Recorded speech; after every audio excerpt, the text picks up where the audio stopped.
there's no hope for the little guy. Shitballs. Maybe now there is. Yeah. Hello everyone, and welcome back to another Backlot Banter movie review. My name is Tucker Hales. Today I'm joined by my dumbass co-host Tanner Dykstra, and today we're here to talk about Dumb Money, the biopic, I guess, about the. I believe it's her. Sure. Oh, my bad. Don't want to get the genre wrong here, Craig. Craig Gillespie's movie talking about the GME stock crisis. Exciting moment. Shortage squeeze. Regardless, Stock squeeze. Short squeeze. Yeah, they said that a lot in that movie, actually. But if you want to talk to us about dumb money or economics, you can join our Discord. That link's in the description. While you're on there, leave a comment letting me know your favorite stock. I don't know. I like trying to come up with something new. As the Big Picture podcast described it, garbage cash movies. You know, your Big Shorts, your Boiler Rooms, your Margin Calls, your Wall Streets. You're already multiple movies in that I've never heard of. So let's stop when we're ahead or behind. Tanner, we have seen Dumb Money. I think this was a movie that you were kind of looking forward to. Let me know your thoughts now that you've seen this movie. I would say I was interested in how this film would turn out above all else because as I noted when we walked out of the theater, it is the fastest docudrama event to film adaptation turnaround ever. And I don't know if that's true, but it's certainly possible. I mean, it's gotta be, right? I mean, we went from event to book being written to film in a matter of 3 years. That's a crazy turnaround. But certainly on a large scale. But anyway, my point being that I wanted to see what there was for the filmmakers and the writers to say about this event.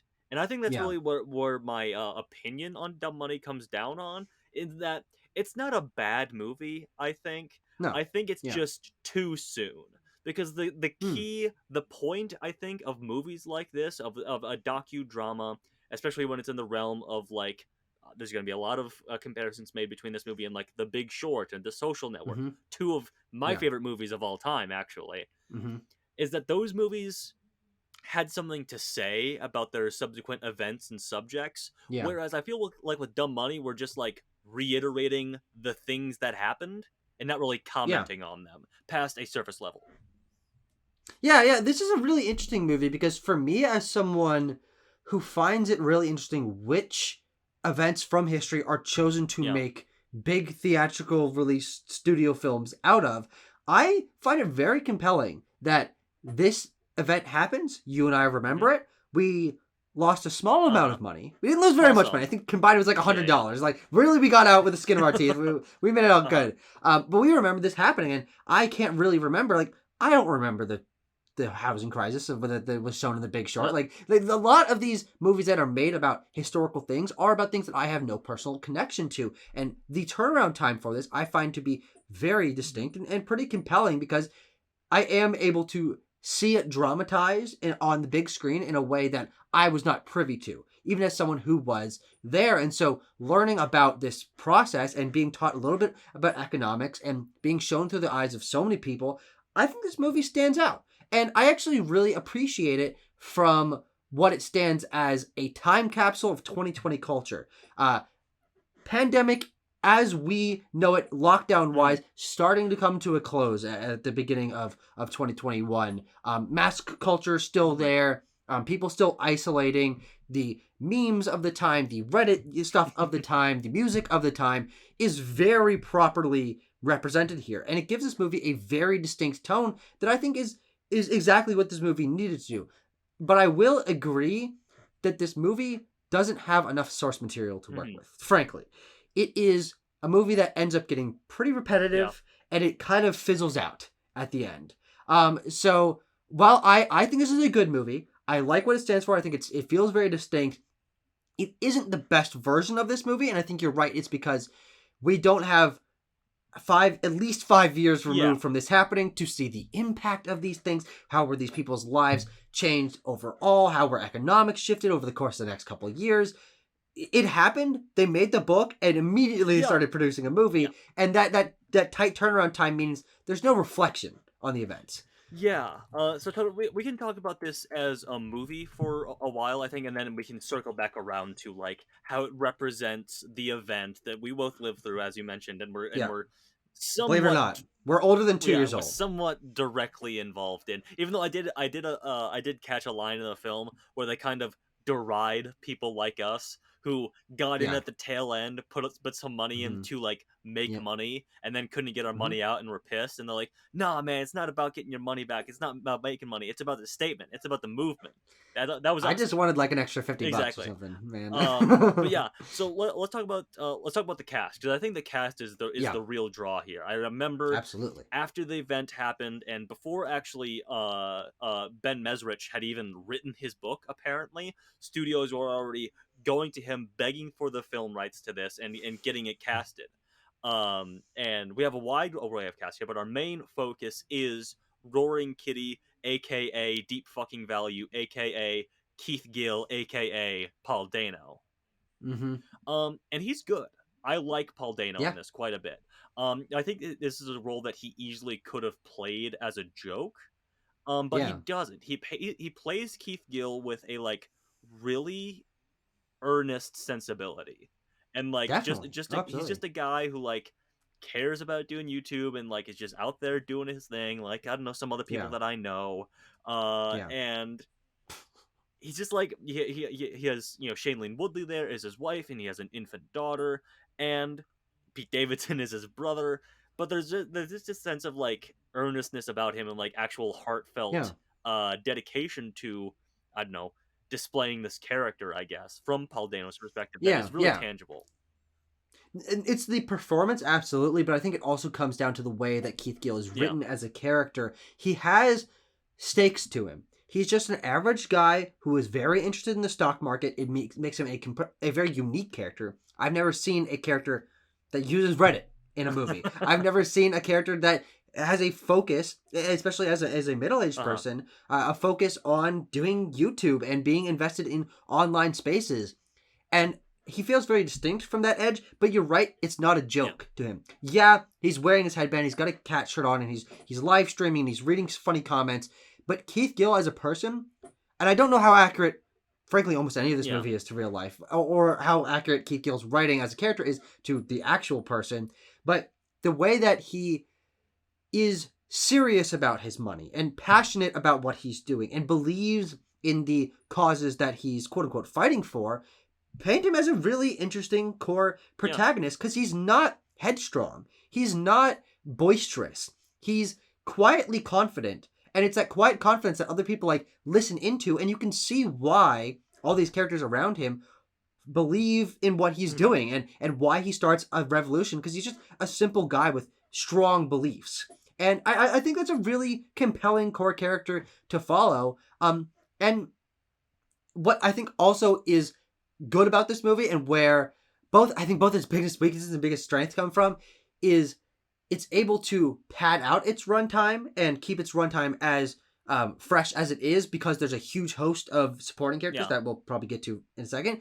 But there's a bunch of different characters, but they all end up filling about the same yeah, role, depending on what side they're on. They're either a banking magnate rich guy, or they're a redditor who has stock in yeah. Robinhood or stock in GME, and those are two sides of the same coin that end up getting a little bit repetitive. So I'm glad there's a big cast of supporting characters. I think it's a great thing for us to see how people from all walks of life are being involved Mhm. in this event.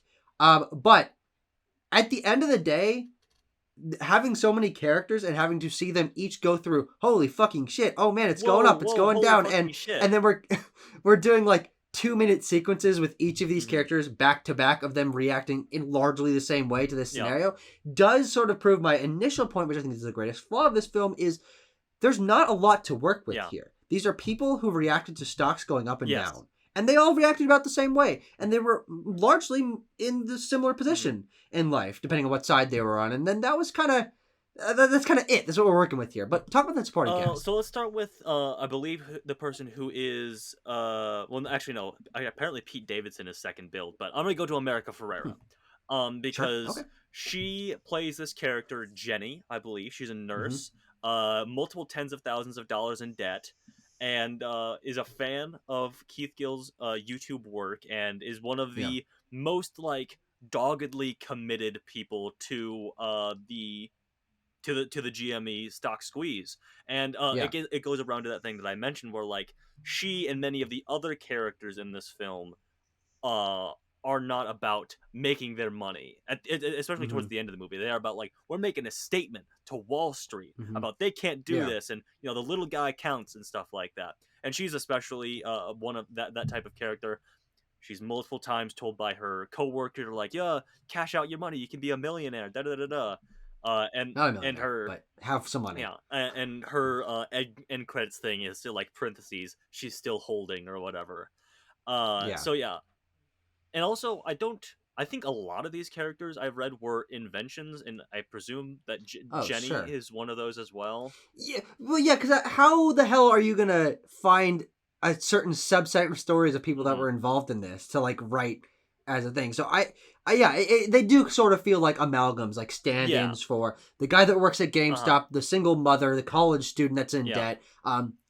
But yeah, so what do you think of America Ferrera? She's good, but I think, as you mentioned, Tucker, where there's not a whole lot of substance and substantive material to work with here. I think that especially hits our supporting characters pretty hard, because they are the ones who have to be looking at their screen, being like, "Oh my God, it's going up, it's going down. Should I pull out? I don't know." And then it's kind of that for 100 minutes. Yeah, for most of the runtime, absolutely. The same goes for who actually were our college students. They were Mayala Harold and Talia Ryder. Are these two friends at UT Austin? Represent, go Longhorns, hook 'em. You're not from Austin. What do you mean represent? But no, they like have a conflict about how long they should stay in or how long they should stay out. That didn't feel like we spent enough time with it, but it was also relatively simple. And at the end of the day, they both made money on this thing, right? I think so. Yes. But yeah, it's just a lot of that. And talk about what you think.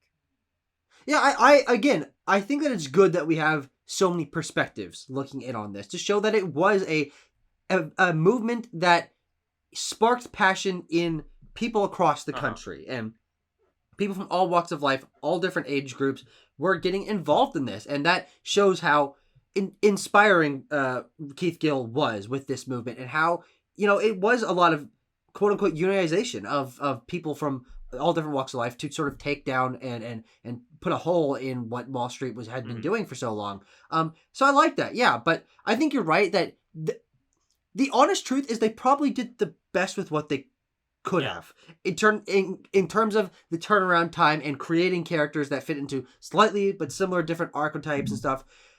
The characters are there, they have their differences, and they all fill the same role. It's just like, okay, you did the best with what you could, especially the actors. You know, they're trying their best to like big names, make their characters feel. So they're not bad actors, and they're all no, absolutely solid. I mean, we have Anthony Ramos; he's having some fun as well. But like, they are. It's really flimsy character arc, I would say, especially for him, where the payoff is like, I made some money, so I'm not going to work at GameStop anymore. Fuck you, my boss, Dane DeHaan.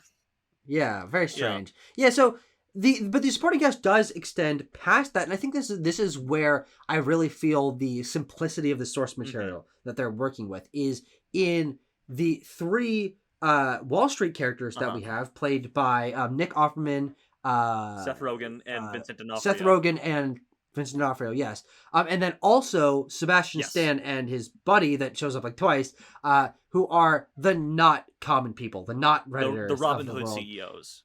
Yes. But all these people are even more simple than the other characters that we've seen impacted by this and investing in GME. And they're just kind of there, and I don't really quite understand their history, or I don't really understand the way that they relate to one another, like who owns which company and who's bailing who out at which point and what time, and what position did they really play in this whole thing.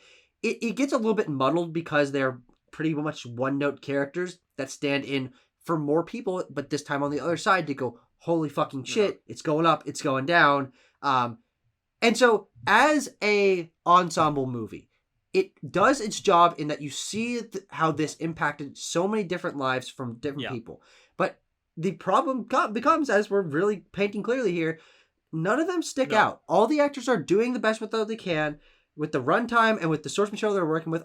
The writing team probably did the best what they can, but it comes down to these aren't rich characters that I care about or like really want to see succeed. It's the intrigue of the moment, the movement, and the history that makes watching Dumb Money interesting in the moment now as we're seeing it coming out, and what it'll serve as going forward into the future as, wow, they made this quick and it reflects how interesting of an economic moment that was. That's the real draw. The issue there is that Dumb Money. I don't think Dumb Money will be celebrated in the same way that like The Social Network or The Big Short is, because even so, The Big Short was less than 10 years. The Social Network, which is actually, the book is written by the same guy who wrote The Anti-Social Network.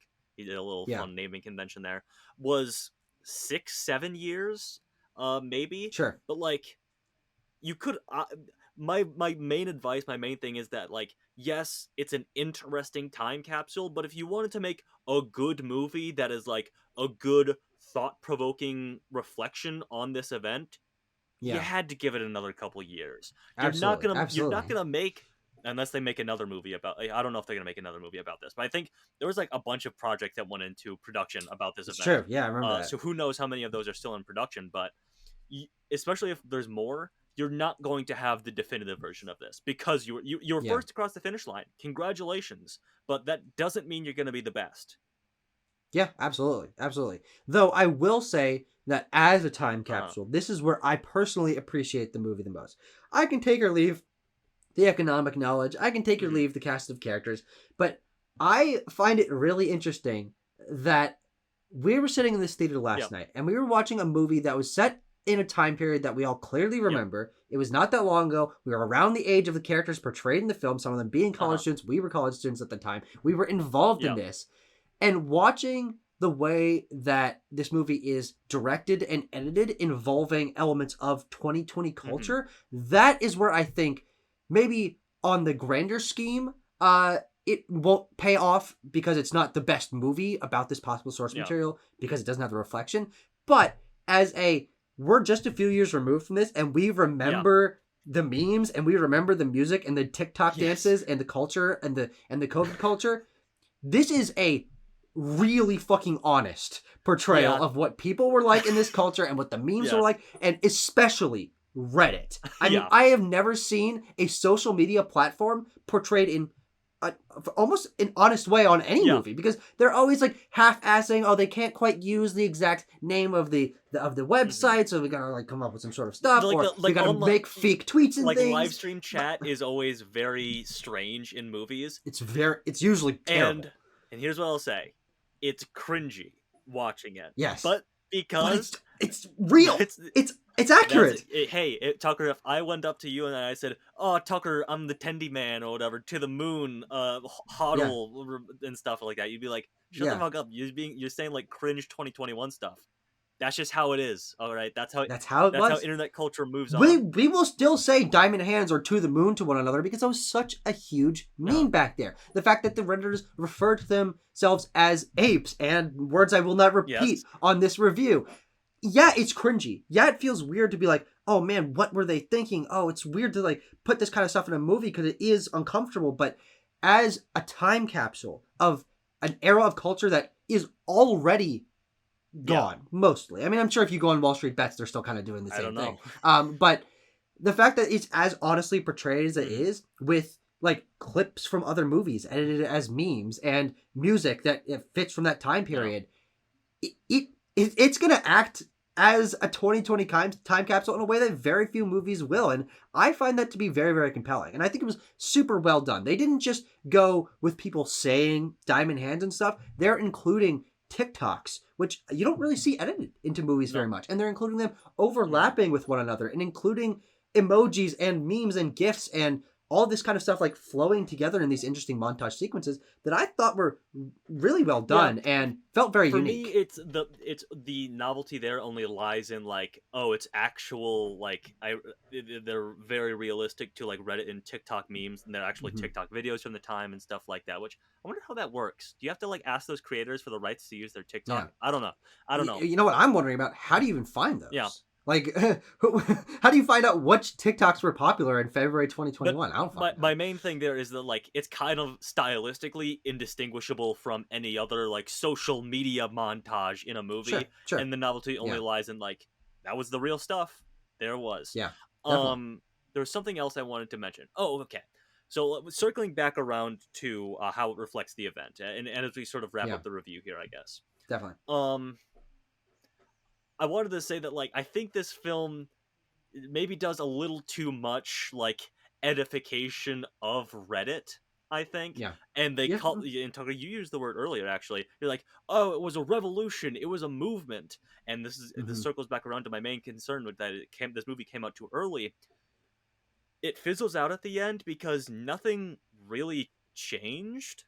Yeah. Nothing happened. Nothing of substance happened. There were the congressional hearings, and then we never hear about this again. There are no new regulations on Wall Street. There's nothing of substantive change that came from this cultural moment.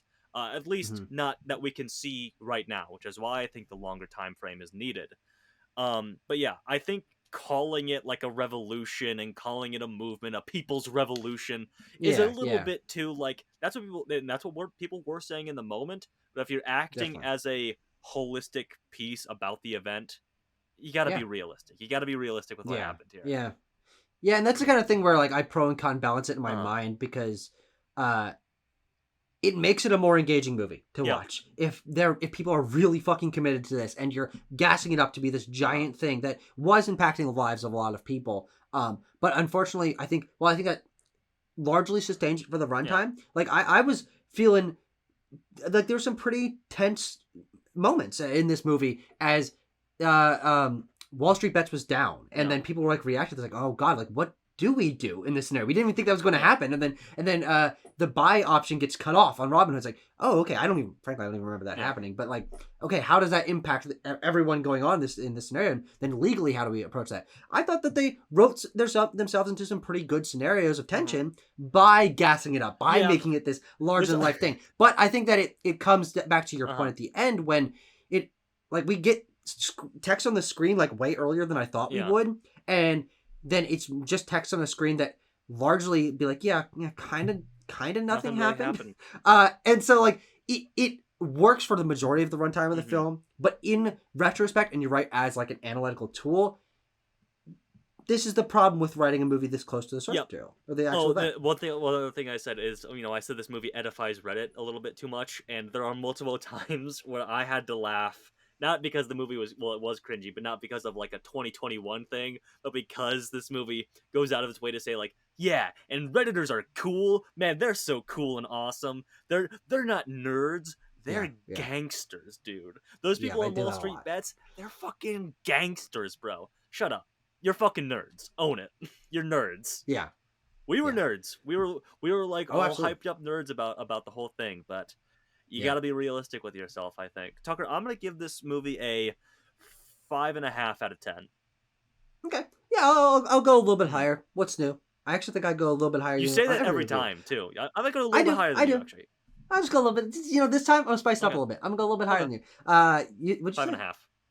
5.5? Okay, I think this is a good movie for what they did. I'm a little bit lower on it than I was while I was watching it. I think it's a very pleasing watch. Like, you're not going to be completely bored out of your skull, and you're not going to be, like, whining too much. But yeah, I'll go 6.1 out of 10. Nice, solid movie. But this is not a Social Network. It's not going to be coming up in awards season. None of these performances are stand out enough. Like, directorially, like, visually interesting, I would say. We don't got Fincher on that beat.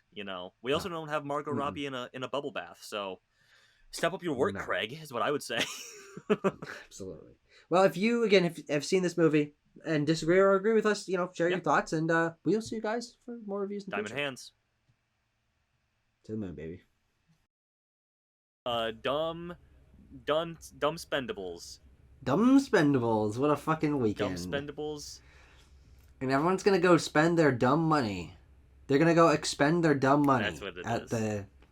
At the theater this weekend. Right, guys?